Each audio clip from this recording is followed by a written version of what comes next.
Hello my fit friends and welcome back to my channel. In today's video I'm going to be teaching you how you can get your very first handstand push-up right in the comfort of your own home. So you might be saying to yourself, I don't do CrossFit, I don't need to do handstand push-ups, I don't have the strength, I'll never be able to do them. But I think that they are a great way to intensify any at-home workout that you do and build a lot of strength in your arms, in your back, in your shoulders, and your grandparents will tell all their friends that you can do handstand push-ups and it's a cool thing to brag about at parties. Just kidding. But I think that they are a fun skill to have, and when I got my first handstand push-up, that was like the most proud of myself I had been in my CrossFit journey. So the key to getting your first handstand push-up is strength. You want to build up the strength in your shoulders so that you don't blow out your shoulders and potentially hurt them. So to do this, you want to make sure that you can first do push-ups. If you can't do push-ups, you want to start push-ups from your knees. It might take a while to build up the strength, but if you start small and you practice it a lot, you will be able to do push-ups. When it comes to actually getting to the wall, a lot of people find it really intimidating. I know I did at first. I hated kicking up to the wall. So something that you can do is wall walks. And a wall walk is starting on the ground.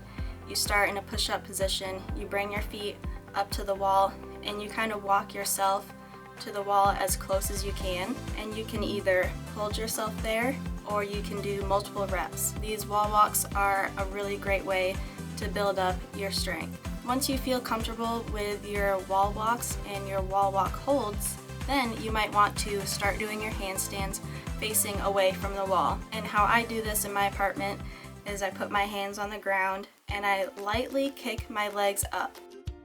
I spent a long time just practicing this and practicing the other way of being away from the wall and kicking up, but you might do some damage to your walls in that way, so I don't recommend that, especially if you live in an apartment. And once you feel really comfortable being up against the wall, this is where you can choose to either work on strict handstand push-ups or kipping handstand push-ups. I know a lot of people that will argue that you want to build up your strict handstand push-up strength first, which I kind of agree with. I think it's the safer way to do things, but this isn't even the way that I did it. I did kipping handstand push-ups first. I don't really know why.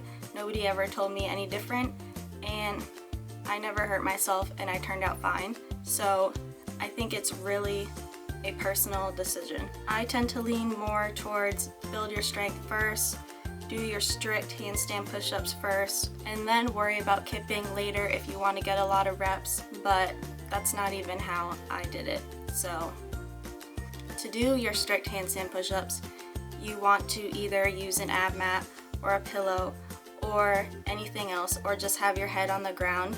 You can start with your hands extended and do maybe a quarter or a half handstand push-up.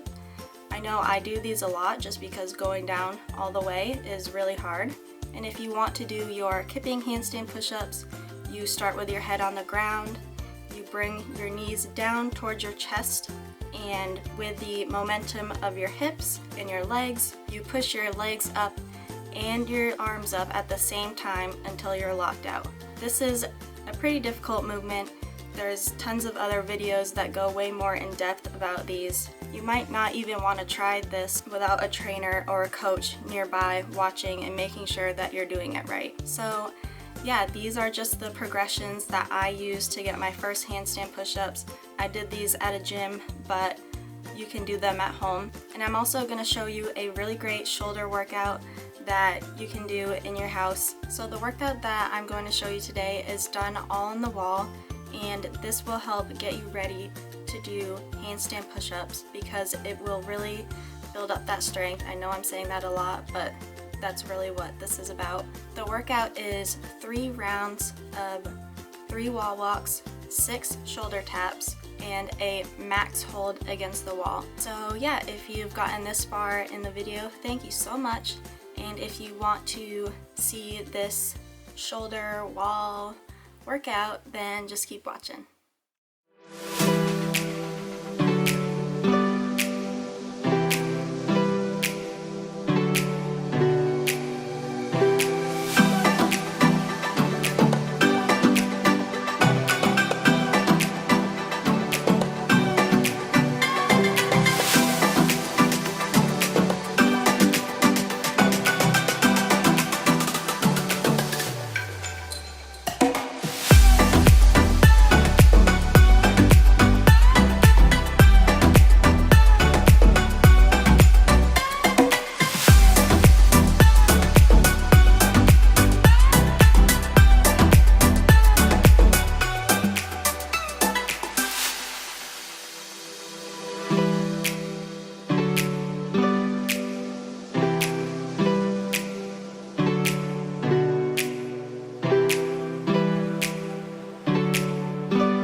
guys, as you can see, I'm done that workout. It was really hard. Like I knew it would be hard, but it took me about 4 minutes. And my shoulders are so tired. And as you can see, after like the first round, I really slowed down, because once your shoulders get tired, they need a lot of rest to be able to keep going. So I would only try a workout like that if you can get 3 or more consecutive wall walks, because they are way harder than they look. And the shoulder taps are also a challenge, and when you are trying to hold yourself up after doing work like that, it's incredibly hard. So I would not try that workout if I was a beginner, but try all the other progressions I've showed. Spend time getting good at those, because it takes a lot of time to be able to build up your shoulders and your arms, especially if you're a woman. That's just how it is for us, and it's not gonna happen overnight, but it's so rewarding once you finally get these skills. So yeah guys, that will be it for today's video. If you enjoyed it, please give it a big thumbs up and subscribe if you haven't already, and I will see you next time. Bye!